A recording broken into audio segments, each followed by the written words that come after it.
Ya Reza, kalau tahun baru Imlek identik dengan panganan khas kue keranjang atau banyak dikenal juga dengan dodol khas Tionghoa.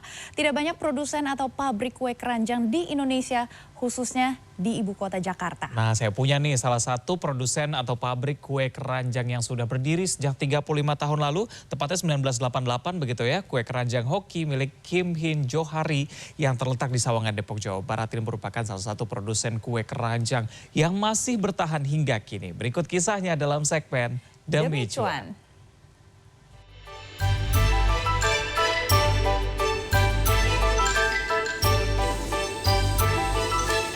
Tradisi perayaan Imlek dimaksudkan untuk membawa keberuntungan di tahun baru. Tradisi tersebut salah satunya meliputi jamuan keluarga yang tak pernah luput dari kue keranjang. Selain melambangkan kemakmuran, manisnya kue keranjang juga menjadi peluang usaha yang manis. Lalu bagaimana manisnya peluang usaha kue keranjang? Sejumlah perempuan Parubaya tengah sibuk menuang air gula ke dalam mesin blender raksasa untuk membuat adonan kue keranjang.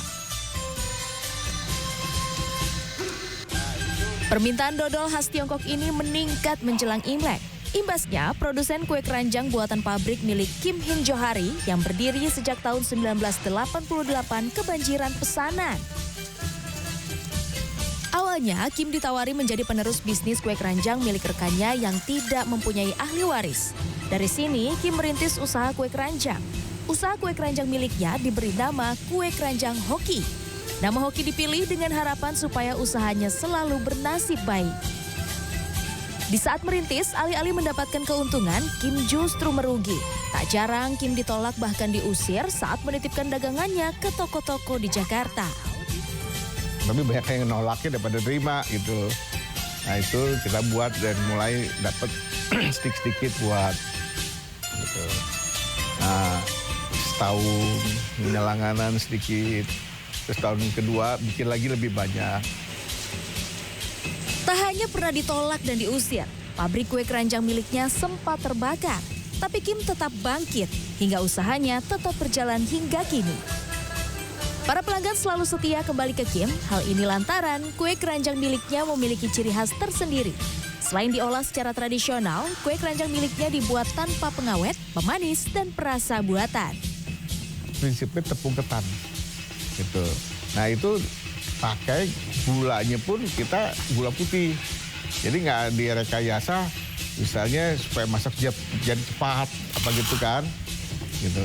Kita tetap pertahankan tradisionalnya pakai gula putih dan tidak pakai pengawet, ya, tidak pakai perasa, ya, tidak pakai pewarna. Untuk memenuhi pesanan, Kim mempekerjakan 60 karyawan 2 minggu menjelang Imlek. Proses pembuatan kue keranjang memang cukup memakan waktu yang lama. Mulai dari pembuatan adonan hingga proses pengukusan.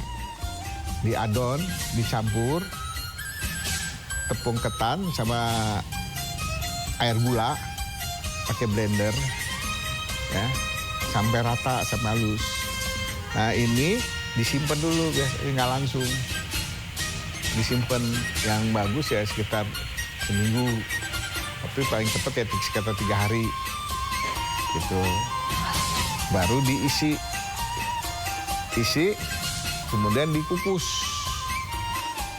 Kue keranjang Hoki terbuat dari 3 bahan, yakni tepung ketan, gula pasir, dan air. Pertama-tama gula dan air dimasak sampai mendidih. Kemudian air gula disimpan di dalam ember dan didinginkan hingga esok hari. Esok harinya, air gula dicampur dengan tepung ketan untuk membuat adonan kue keranjang. Pembuatan adonan dilakukan dengan bantuan blender raksasa. Setelah adonan tercampur halus, adonan disimpan selama 3 hari. Proses selanjutnya adalah pengisian adonan. Adonan diisikan ke dalam keranjang. Keranjang yang digunakan pun masih tradisional.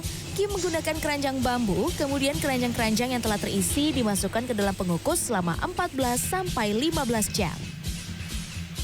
Setelah pengukusan selesai, kue keranjang didinginkan. Apabila sudah dingin, kemudian akan ditempeli merek dan dipacking. Kue keranjang pun siap dipasarkan ke seluruh penjuru negeri. Kue keranjang hoki milik Kim dibanderol mulai dari harga Rp17.500 hingga Rp100.000 per butirnya. Tim Liputan CNN Indonesia, Depok, Jawa Barat.